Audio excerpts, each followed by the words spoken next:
What is going on, everyone? We are back with another review, and in this time we are reviewing Season 1, Episode 17 of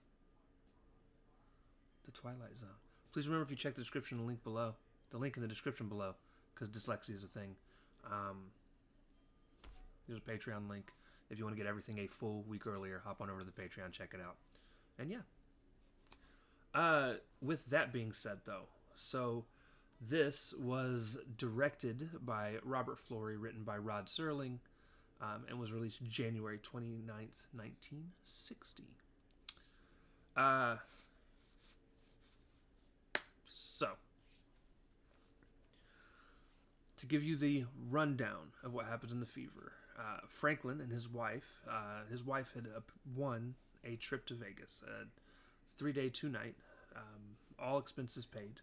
So free food, free fun, mostly, unless they decide to gamble on their own. Free food, free fun, free nights in the hotel. She goes to put a nickel in a nickel machine. The husband gets really, really mad and is like, "No, it's a waste of money. I already don't like gambling. We're here for you to have fun because you won this for free. It's a free trip, but you're not going to waste money."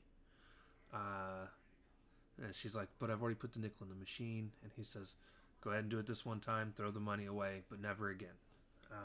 So she pulls the handle, wins nothing. And they go on about their business. He goes to go back to the hotel room because he wants to get a shave before dinner or whatever.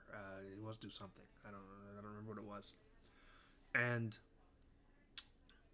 some drunk guy drags him over.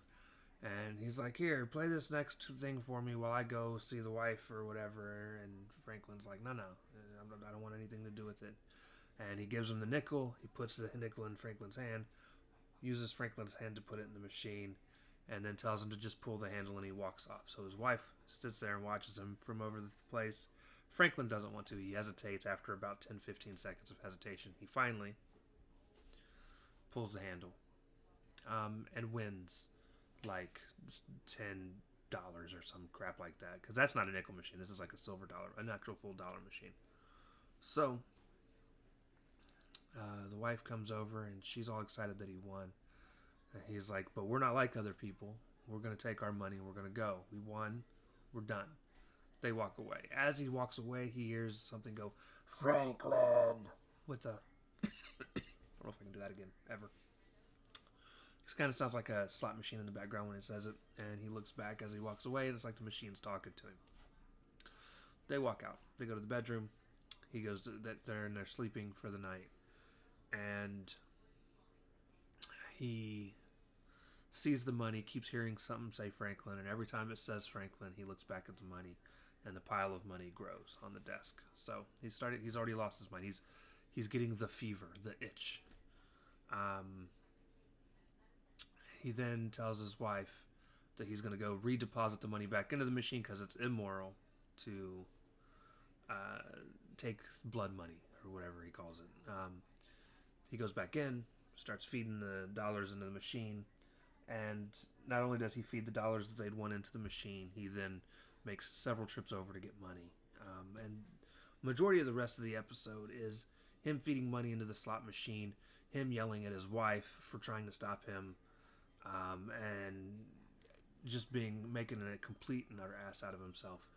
So then, eventually, after about 24 hours of gambling, he goes to put the last dollar that he has in the machine. I'm sure it was before he went and wrote a check for more money.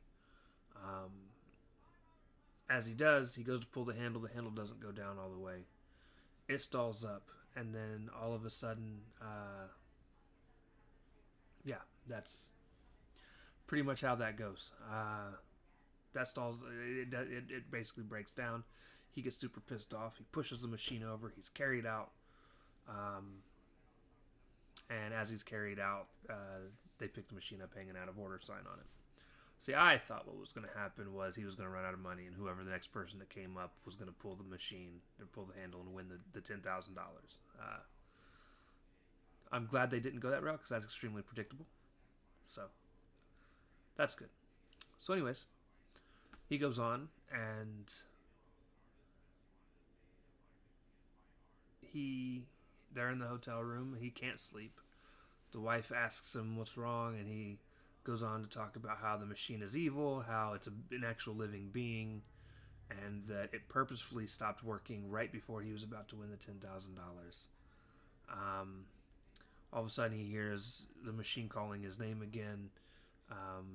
He opens up the door to the room. He sees the machine across the hall, and it starts moving towards him. He closes the door, goes and stands in the mirror, sees the machine come in through the mirror. The wife's like, yo, there's nothing there. He's like, the machine is hunting me down. All of a sudden, the machine comes into the room and starts to make him back up. He backs up, falls out a window, which obviously there's no actual machine there, but he does fall out of the window to his death. At which point she screams, the coroner, the people come, and they're like, yeah, I've never seen a gambling addiction like this. He's been gambling for 24 hours. We've seen the fever get people, but never like this. And that was the end of it. Here's the problem. Not a fan of the story at all. Because again, gambling addiction, just like any other addiction, is a legit real thing. And it doesn't bother me that they made a horror thing out of gambling addiction. If anything, it tells a very good cautionary tale, especially as somebody who has one friend that in real life is addicted to gambling, and I've tried to get him to stop. And then my fiance knows somebody that is also struggles with addiction to gambling specifically. Now, and actually I know two people addicted to gambling. Both of them are more addicted to the scratch-off side of gambling. One of the two of them does frequent casinos, though. And so here's the thing. Gambling addiction is an addiction I will never fully understand, just because it does not grip me the same way that it does other people. And that does not mean I am making light of any kind of addiction just because I don't understand it, because it doesn't get me, right? But like, I've gone into a casino twice in my life, and 3 times technically, but I was a kid in one of them, and it was my dad got invited to like an actual family casino outing at a casino, where they were allowed to bring kids in. It was a full family function. It was a special event that barely, I don't even think happens anymore at all. But the casino itself wasn't running off of winning money that night. It was just off of having fun, right?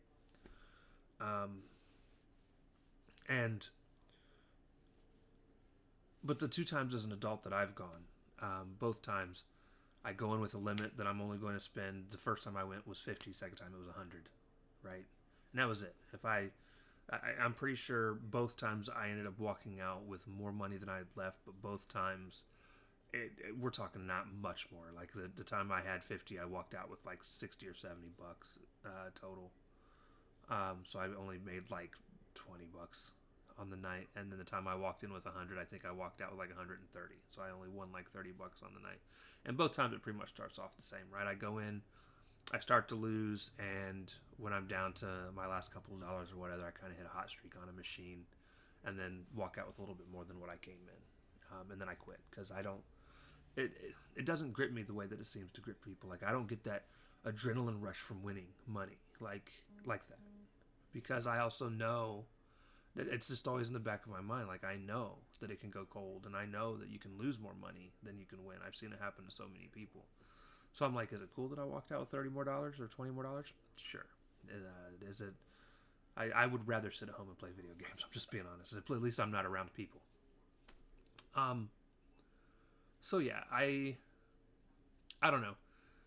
This episode probably hits hard for a lot of people, just not me. I didn't even find it relatively interesting. I mean, it sucks because it actually had one of the better endings so far out of all the episodes that I've seen, because it definitely does not have a good ending. And that's what I like in these shows. It's just the episode leading up there just wasn't it for me. So, anyways, that is going to do it for this review, guys. Thank you all for hanging out. We'll see you next time. Love you.